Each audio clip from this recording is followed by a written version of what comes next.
আজ বাংলার ১৬টি জেলা জুড়ে ১৫২টি কেন্দ্রে ১৫০০ প্রার্থীর ভাগ্য ইভিএম এ বন্দী হয়ে গেছে।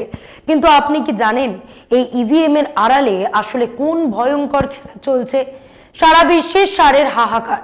ইউরোপের বিমানবন্দরে শুরু হয়ে গেছে রেশনের লাইন, আর খোদ ভারতে একের পর এক বন্ধ হচ্ছে টেক জায়ান্টদের দরজা। সুরাট থেকে কাজ হারিয়ে শূন্য হাতে বাংলায় শ্রমিক ঘরে ফিরছে। সরকারি গোডাউনে টান পড়ছে সস্তায় চাল গমের। আর ঠিক সেই মুহূর্তে দিল্লির শাসকেরা বাংলার অলিগলিতে টাকা আর প্রতিশ্রুতির পাইপলাইন বসাচ্ছে। কেন কেন বেকারত্বের আগুনে দেশ পুড়লেও দিল্লির কাছে আজ বাংলা জেতাটা জীবন মরণ প্রশ্ন। দেশ হারলে হারুক, অর্থনীতির রসাতলে গেলে যাক, কিন্তু বাংলা কেন চাই? বন্দর থেকে খনি আর কর্পোরেট বন্ধুদের স্বার্থ থেকে শুরু করে ধসে পড়া অর্থনীতিকে ধামা চাপা দেওয়ার ভিক্টরি কার্ড। আজকের এপিসোডে আমি মুখোশ খুলে দেখাবো দিল্লির এই মরিয়া জয়ের আসল রহস্য। আজ রাজনীতির গল্প নয়, আজ শুনুন দেশ হারার বিনিময়ে বাংলা জেতার এক নগ্ন ষড়যন্ত্রের আখ্যান। নমস্কার, আমি মধুরিমা ভৌমিক, আর দৈনিক সংবাদ অনলাইনে আপনারা দেখছেন। সত্যি আসলে বেদনাদায়ক। দিল্লি কি সত্যি যে কোনো মূল্যে বাংলা দখল করতে চাইছে? সাম দাম দণ্ড ভেদ সব অস্ত্রই কি শান দেওয়া হচ্ছে বাংলার মাটিতে? দুদিন আগে থেকেই বাংলায় ডেরা গেড়েছেন খোদ স্বরাষ্ট্রমন্ত্রী। আগামী 7 দিন তিনি বাংলার মাটি কামড়ে থাকবেন। প্রধানমন্ত্রী থেকে স্বরাষ্ট্রমন্ত্রী, পুরো ক্যাবিনেট থেকে শুরু করে অন্য রাজ্যের দাপুটে মুখ্যমন্ত্রীরা সবাই এখন বাংলার অলিগলিতে। কেন? গত কয়েকদিন ধরে আমরা লাগাতার রাজনৈতিক আলোচনা করেছি। এসআইআর, মুসলিম ভোটের সমীকরণ, হিন্দু ভোটের মেরুকরণের পুঙ্খানুপুঙ্খ আলোচনা করেছি, কিন্তু আজকের বিষয় তার চেয়ে অনেক অনেক বেশি গভীর। গত 10 বছরে তৃণমূল কংগ্রেস নিচু তলার মানুষের কাছে যেভাবে পৌঁছেছে তা অনেক ক্ষেত্রে 3 দশকের বাম শাসনেও ফিকে করে দেয়। কিন্তু গত নির্বাচনের তুলনায় এবারের লড়াই একটা মস্ত বড় ফারাক আছে। একটা সূক্ষ্ম কিন্তু গভীর পরিবর্তন ঘটে গেছে বাংলার রাজনীতির অন্দরে। কেন মমতা বন্দ্যোপাধ্যায় আজও দিল্লির চোখের বালি? কেন তিনি আজও গোটা দেশের বিরোধীদের কাছে অক্সিজেন? এই লড়াইটা কি স্রেফ পরিসংখ্যানের নাকি অস্তিত্ব রক্ষার? প্রথম দফার ভোটের দিন এই প্রশ্নগুলোই সবচেয়ে গুরুত্বপূর্ণ।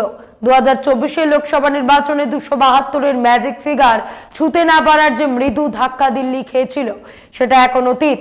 তারপর হরিয়ানা থেকে মহারাষ্ট্র, বিহার থেকে দিল্লি, বিজেপি যেন হারতেই ভুলে গেছে।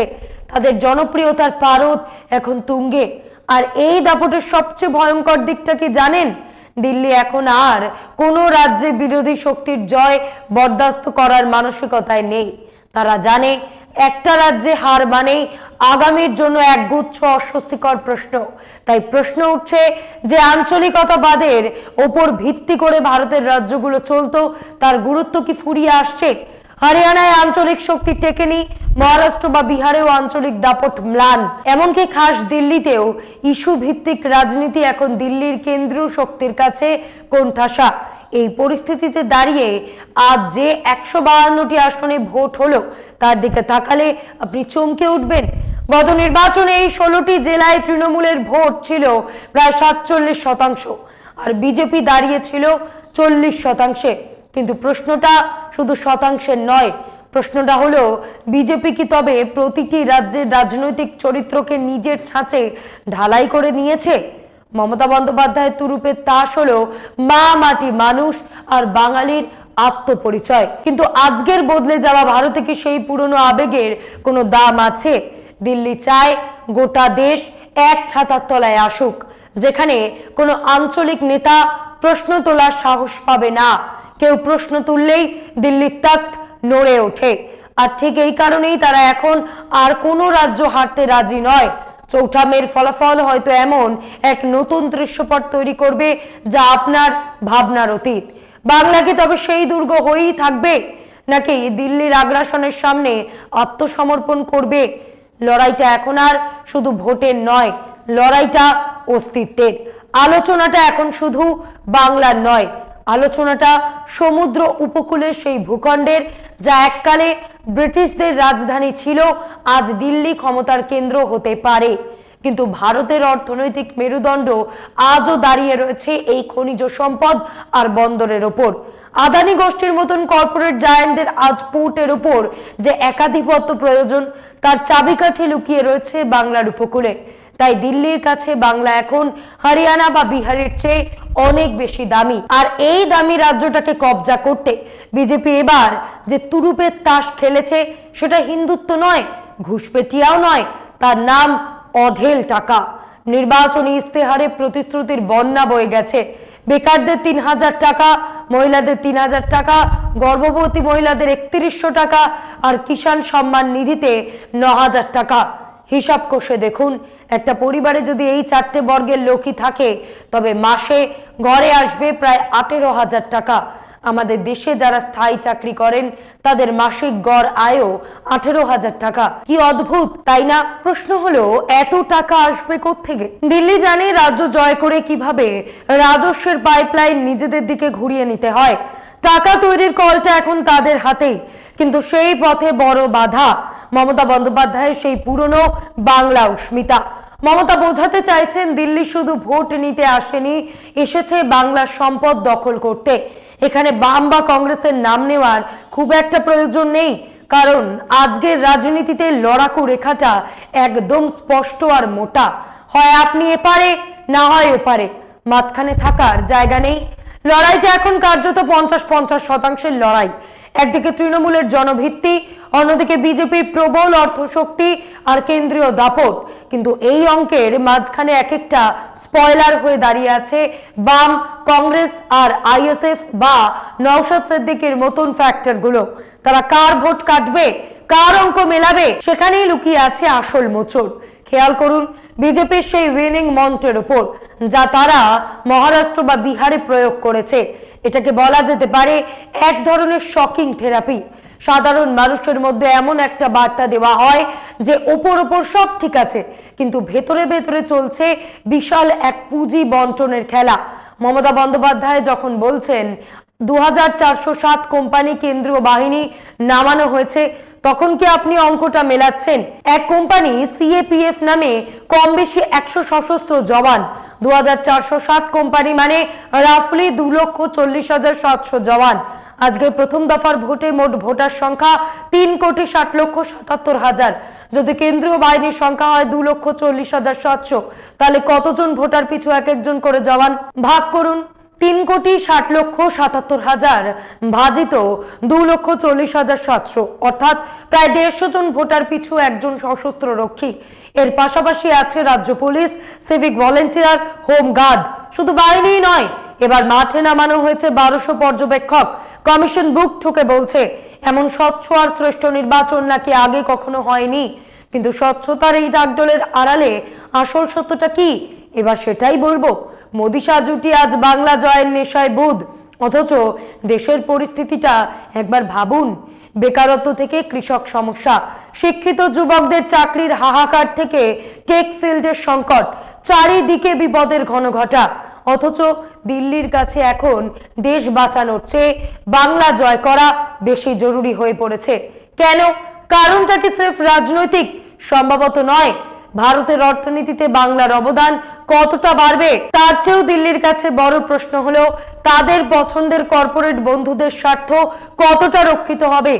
আদানি বা আম্বানিদের মতন কর্পোরেট জায়ান্টদের যে বিপুল পুঁজি আর পরিকাঠামো প্রয়োজন, তার জন্য বাংলার উপর নিয়ন্ত্রণ ভীষণ দরকার। দিল্লি আর কর্পোরেটের এই যে নেক্সাস, তা রক্ষা করতেই আজ গোটা দেশের রাজনীতিকে বাংলার একটা গলিতে এনে দাঁড় করানো রয়েছে। দেশ হারলেও কি দিল্লির কিছু যায় আসে যদি তারা বাংলার হাতের মুঠোয় পায়? মমতা বন্দ্যোপাধ্যায় বারবার একটা কথা বলছেন, যুক্তরাষ্ট্রীয় কাঠামো নাকি ভেঙে গুড়িয়ে দেওয়া হয়েছে। শুরু হয়েছিল সিবিআই দিয়ে, তারপর ইডি, আমলাতন্ত্র, রাজভবন, এমনকি বিচার ব্যবস্থাও আজ রাজনীতির কাঠগড়ায়। কিন্তু এই ডামাডোলের আড়ালে আসল খেলাটা কোথায় চলছে? ঠিক এই মুহূর্তেই সরকার কিছু বড় সিদ্ধান্ত নিয়েছে। বিমানের জ্বালানি অর্থাৎ এভিয়েশন টারবাইন ফুয়েলে এখন ইথানল মেশানো হবে। কেন? কারণ বিশ্ববাজারে তেলের দাম যখন হু হু করে বাড়ছে, তখন ভারত সরকার চাইছে কোনোভাবে দামটা বেঁধে রাখতে। অদ্ভুত ব্যাপার দেখুন, সারা পৃথিবীতে তেলের দাম বাড়লেও ভারতে বাড়ছে না। আবার যখন বিশ্ববাজারে তেল সস্তা ছিল তখন ভারতেই তেল ছিল সবচেয়ে দামি। এটা আসলে অর্থনীতি সামলানোর একটা ভয়ঙ্কর কৌশল। দিল্লি জানে, সাধারণ মানুষ প্রশ্ন তখনই তোলে যখন সরকার ভোটে হারে। তাই যে কোনো মূল্যে ভোট জেতাটা এখন শুধু রাজনৈতিক জেদ নয়, বরং এই গোলমেলে অর্থনীতিকে ধামাচাপা দেওয়ার একমাত্র উপায়। মমতা বন্দ্যোপাধ্যায় বা বিরোধীরা সংবিধানের দোহাই দিচ্ছেন, যুক্তরাষ্ট্রীয় কাঠামো রক্ষার লড়াইয়ের কথা বলছেন, কিন্তু যখন রাজনীতির ব্যাকরণটাই বদলে গেছে, যখন সংসদ নিজের গুরুত্ব হারিয়েছে, যখন দেশের প্রতিষ্ঠানগুলো কার হয়ে কাজ করছে তা দিনের আলোর মতন পরিষ্কার, তখন এই সংবিধান বাঁচাও স্লোগান কতটা কাজে আসবে? কোটি টাকার প্রশ্ন। এপ্রিলের আজ 23 তারিখ, এই মাসেই এখনো পর্যন্ত 48,000 কোটি টাকা ভারতের শেয়ার বাজার ছেড়ে বেরিয়ে গেছে। জানলাটা আরেকটু খুললে দেখবেন মূলধন আর ঋণ মিলে বেরিয়ে গেছে 58,500 কোটি টাকা। এপ্রিল বাদ দিন, 2026 সালে এখনো পর্যন্ত আমাদের দেশ ছেড়েছে 1.8 লক্ষ কোটি টাকা। শুধু গত মার্চ মাসেই দেশ থেকে বিদায় নিয়েছে 1.1 লক্ষ কোটি টাকা। দেশের অর্থনীতি টালমাটাল। আর অন্যদিকে দিল্লি বাংলার কৃষকদের 9,000 টাকা সম্মান নিধি আর সস্তায় ইউরিয়া দেখার স্বপ্ন দেখাচ্ছে। এক আশ্চর্য বৈপরীত্য। একদিকে ঘর পুড়ছে আর অন্যদিকে ভোটের ময়দানে খয়রাতির পাইপলাইন বসানো হচ্ছে। লড়াইটা কি তবে স্রেফ বাংলার মাটির, নাকি টালমাটাল দিল্লির নিজের গদি বাঁচানো? ভারতের কোর সেক্টর বা মূল উৎপাদন ক্ষেত্র এখন তলানিতে। সার উৎপাদন কমে গেছে প্রায় 25%। এর সরাসরি প্রভাব পড়তে যাচ্ছে সেই অন্তর্দ্বার অন্ন যোজনার উপর, যার বড়াই করে দিল্লি ক্ষমতা ধরে রাখতে চায়। 80 কোটি মানুষকে 5 কেজি করে বিনামূল্যে রেশন। ওয়ার্ল্ড ব্যাংক হুঁশিয়ারি দিচ্ছে, ভারতে প্রতি হেক্টরে ফসল উৎপাদন 15% কমে যাবে। তার মানে খাদ্য সুরক্ষা এখন চরম সংকটে। কৃষকদের আয় বাড়বে তো দূর অস্ত, সার নিয়ে শুরু হবে কালোবাজারি। সরকারি কোষাগারে ভর্তুকির বোঝা চাপবে, রাজকোষ ঘাটতি আকাশ ছোবে, আর গ্রামীণ অর্থনীতিতে ঘনিয়ে আসবে চরম মন্দা। এই অশুভ সংকেতগুলো ভারতের দরজায় কড়া নাড়ছে, কিন্তু বাংলার নির্বাচনে এসব নিয়ে কোনো কথা নেই। উল্টে চলছে শুধু প্রতিশ্রুতির খয়রাতি। আসলে রাজনীতির কারবারিরা এখন গভীর নিরাপদায় আসল সংকটগুলো চেপে দিচ্ছে। মমতা বন্দ্যোপাধ্যায় লড়াই করছেন সুযোগ সুবিধা বিলানোর প্রতিশ্রুতি দিয়েই, কিন্তু আসল সত্যিটা হলো মোদি শাহ জুটি এখন এমন এক অপরাজেয় ইমেজে পৌঁছেছেন যেখানে বিরোধীরা তাদের কাছে গুরুত্বহীন। এবার আসুন আসল অঙ্কে। কর্পোরেটদের কেন বাংলা চাই? কেন বাংলার জন্য দিল্লির এত মরিয়াপনা? কারণ বাংলায় সস্তা শ্রম আছে, খনি আছে, আর আছে সমুদ্রের বিস্তীর্ণ উপকূল। মমতা বন্দ্যোপাধ্যায়ের সঙ্গেও হয়তো আম্বানি আদানিরা হাত মিলিয়েছেন, কিন্তু সেটা স্রেফ সৌজন্য। দিল্লিতে বসে যে ক্ষমতার চাবিকাঠি দিয়ে আন্তর্জাতিক বাজারে মুনাফা লোটা যায় তা নবান্নে বসে সম্ভব নয়। কর্পোরেটদের চাই সরাসরি দিল্লির পাইপলাইনদের সঙ্গে যুক্ত বাংলার সম্পদ। সস্তা শ্রমিক আর বন্দরের দখল না পেলে কর্পোরেটদের পকেট ভরবে না, আর তাদের পকেট না ভরলে দিল্লির নির্বাচনী তহবিলও ফুলবে না। এই যে চক্র, এটাই কি তবে আগামীর ভাগ্য নির্ধারণ করতে চলেছে? একদিকে বিশ্ব রাজনীতি আর অন্যদিকে মানুষের হাড়ি হেসেলের হাহাকার। এই দুয়ের মাঝে অনুষ্ঠিত হচ্ছে বাংলার নির্বাচন। বিপদ যখন চারদিক থেকে ঘিরে ধরে তখন শাসকের কাজ কি? ফাটল মেরামতি করা, নাকি সেই ফাটলটাকে মেকি জয়ের আড়ালে ঢেকে দেওয়া? মধ্যপ্রাচ্য থেকে যে অর্থনৈতিক সহযোগিতা ভারত পেত তা আজ বন্ধ। সাপ্লাই চেইন ভেঙে চুরমার। এখন আমাদের চাতক পাখির মতন তাকিয়ে থাকতে হচ্ছে দাসীয় আমেরিকা বা আফ্রিকার দিকে। বাংলার ঘরে ঘরে এলপিজি বা রান্নার গ্যাস পৌঁছানোর ঢাক পেটানো হয়েছিল, অথচ আজ সেই বাংলার মানুষকে গ্যাস পাচ্ছে। বিহারে বিজেপি জিতেছে, সেখানেও কি গ্যাসের উনুন জ্বলছে? খোদ সুরাটের কলকারখানা থেকে শ্রমিকরা কাজ হারিয়ে বাংলায় ফিরছেন। তাদের কাছে ভোটের চেয়ে বড় দুশ্চিন্তা আজ রাতে থালায় ভাত জুটবে তো। কারণ সরকারি তথ্যই বলছে রান্নার গ্যাসের ব্যবহারে 13 থেকে 27% ঘাটতি দেখা দিয়েছে। কয়লা, ক্রুড অয়েল, বিদ্যুৎ সবকিছুর উৎপাদন নিম্নমুখী। ভারতের কোর সেক্টর আজ প্রায় আইসিইউতে। কয়লা ক্ষেত্রে বৃদ্ধির হার 3% কমে গেছে। যাক সব রসাতলে, দিল্লিকে বাংলা জিততেই হবে, কেন জানেন? কারণ বাংলা হারলেই সারা দেশের সামনে ওই কঠিন প্রশ্নগুলো উঠে আসবে। এত বড় অর্থনৈতিক বিপর্যয়ের পরেও আপনাদের কাছে রাস্তা কি? সেই জবাব দিল্লির কাছে নেই। কিন্তু যদি তারা জিতে যায় তবে সেই জয়কেই ঢাল হিসেবে ব্যবহার করবে। তারা বলবে, দেখুন, মানুষ আমাদের সাথে আছে মানে আমরা ঠিক পথেই চলছি। অর্থাৎ মানুষের যন্ত্রণাকে একটা ভুয়ো ম্যান্ডেট দিয়ে ধামাচাপা দেওয়ার চেষ্টা চলবে। গতকাল জার্মান ব্যাংকারদের সংগঠনের কনফারেন্সে IMF মানে আন্তর্জাতিক অর্থ ভান্ডারের ম্যানেজিং ডিরেক্টর ক্রিস্টিন ল্যাগার্ডে খোলাখুলি বলছেন, মধ্যপ্রাচ্যের সংঘাত যেভাবে গ্লোবাল সাপ্লাই চেইন ভেঙে দিচ্ছে তাতে অদূর ভবিষ্যতে প্রতিটি মানুষকে হয়তো খাবারের রেশনিং বা মেপে মেপে খাওয়ার দিন দেখতে হবে। মধ্যবিত্ত আর গরিব দেশগুলোর অবস্থা হবে শোচনীয়। There have been so far limited signs of supply chain disruption, and rationing has been imposed at some individual airports in Europe since early April. And I'm not talking about what's happening in the rest of the world. You might have bumped into colleagues from Asia, in particular some of the low-income countries or emerging market economies that are taking a much more severe hit than us. জিডিপির হিসেবে ভারত আজ বিশ্ব অর্থনীতির মানচিত্রে যেখানেই থাকুক না কেন মাথা পিছু আয়ের হিসেবে আমরা এখনো গরিব। ভারত আজও মধ্যবর্গের অর্থনীতির দেশ।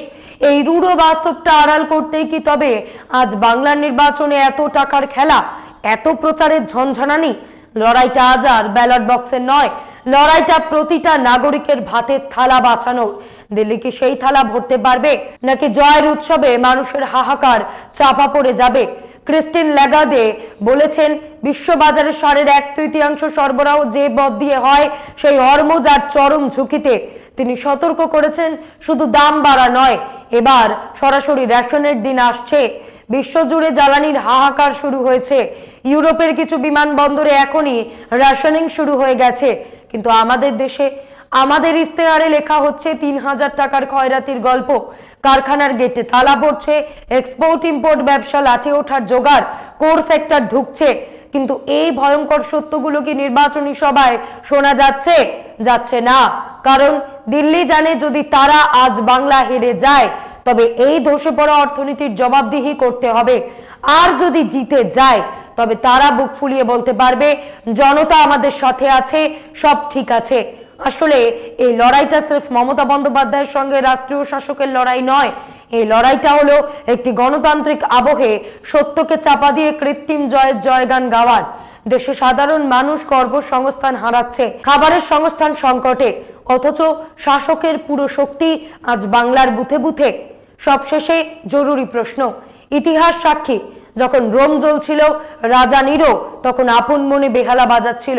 আজকে তবে ভারতের অবস্থাও তাই। দেশ যখন বেকারত্ব আর অর্থনৈতিক মন্দার আগুনে পুড়ছে, শাসক তখন বাংলা জয়ের উৎসবে মগ্ন।